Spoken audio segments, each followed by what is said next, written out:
Today's video will address the pros and cons of having a Bull and Terrier type breed as a pet, so in a household. This is a request by a subscriber, RRS Sombor, and without further ado, we will start with this video. First, it's good to tell you what I place under the definition of Bull and Terrier. So, especially dogs that are really Bull and Terriers and not fake Bull and Terriers. So, for example,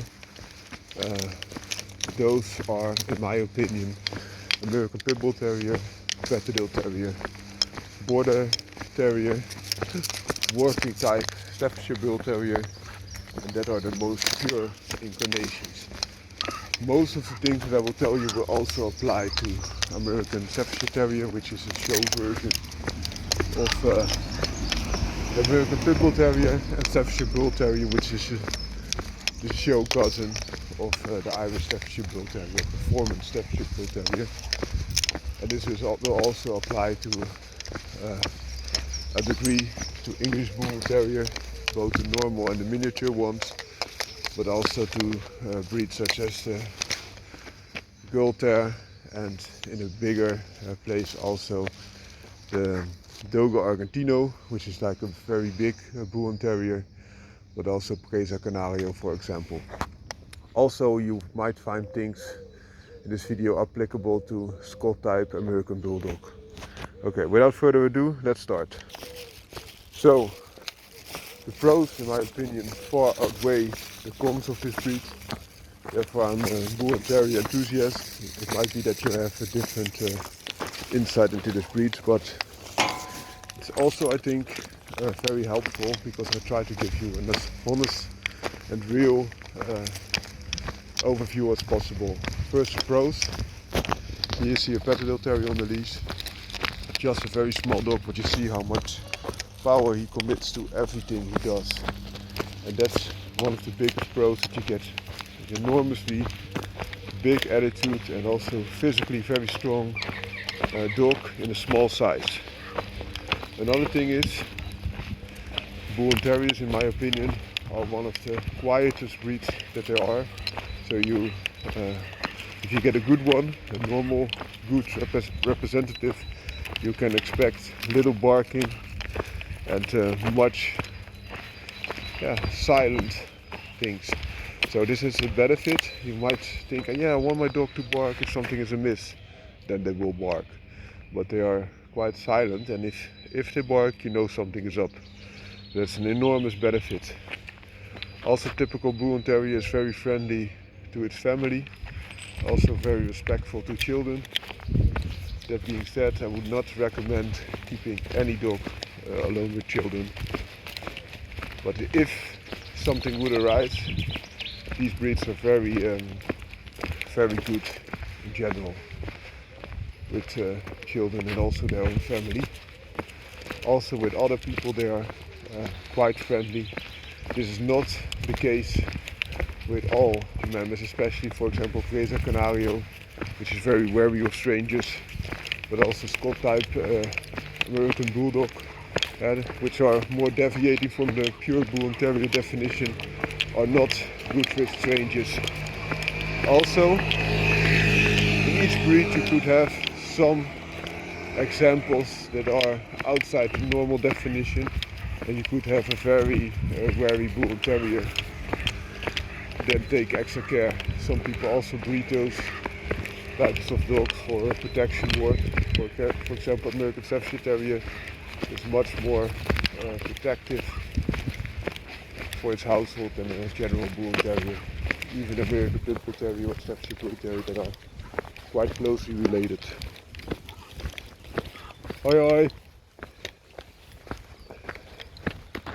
So keep that in mind, please.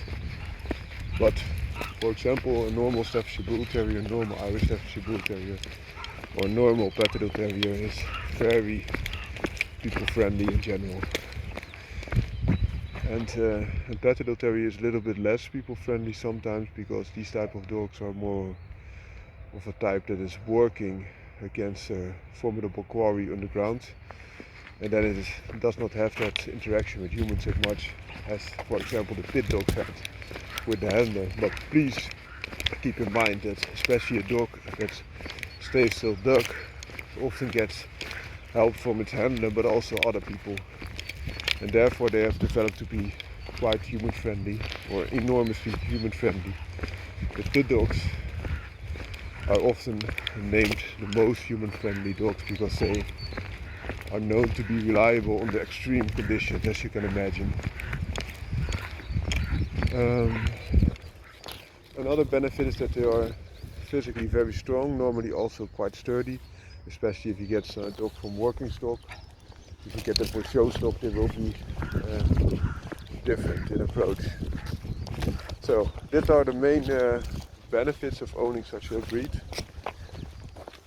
It's a good breed also for a sporting family and also for a family with children. I like them a lot. So then to the cons. I think there are very little cons, but one con could be, especially if you have a bigger Bull&Terrier type, that you get the stigma of other people that they approach you different because they do on profiling based on physical appearance, so like racial profiling, so to say. That's one thing. Another thing could be that you have a dog that is too strong for you, but then this could also be with another type of dog that's big and strong and has a lot of lust for life. In my opinion, you still are quite well off with a Bull&Terrier because they have the off switch in-house very often if you give them the exercise out-house. But this could be a point. Another point could be that if you have multiple dogs or multiple animals, and Bull&Terrier is normally the alpha type.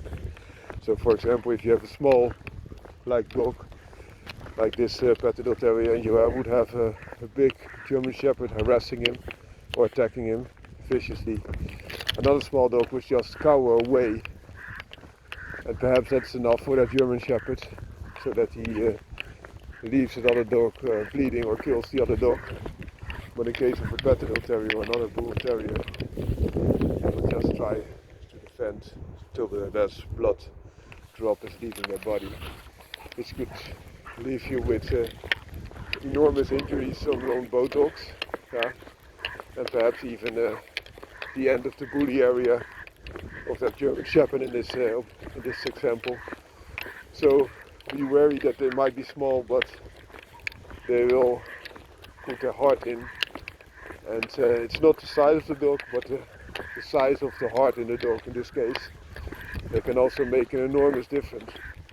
But in my opinion, you shouldn't keep your dogs unsupervised, especially if you have two males, for example, or two females.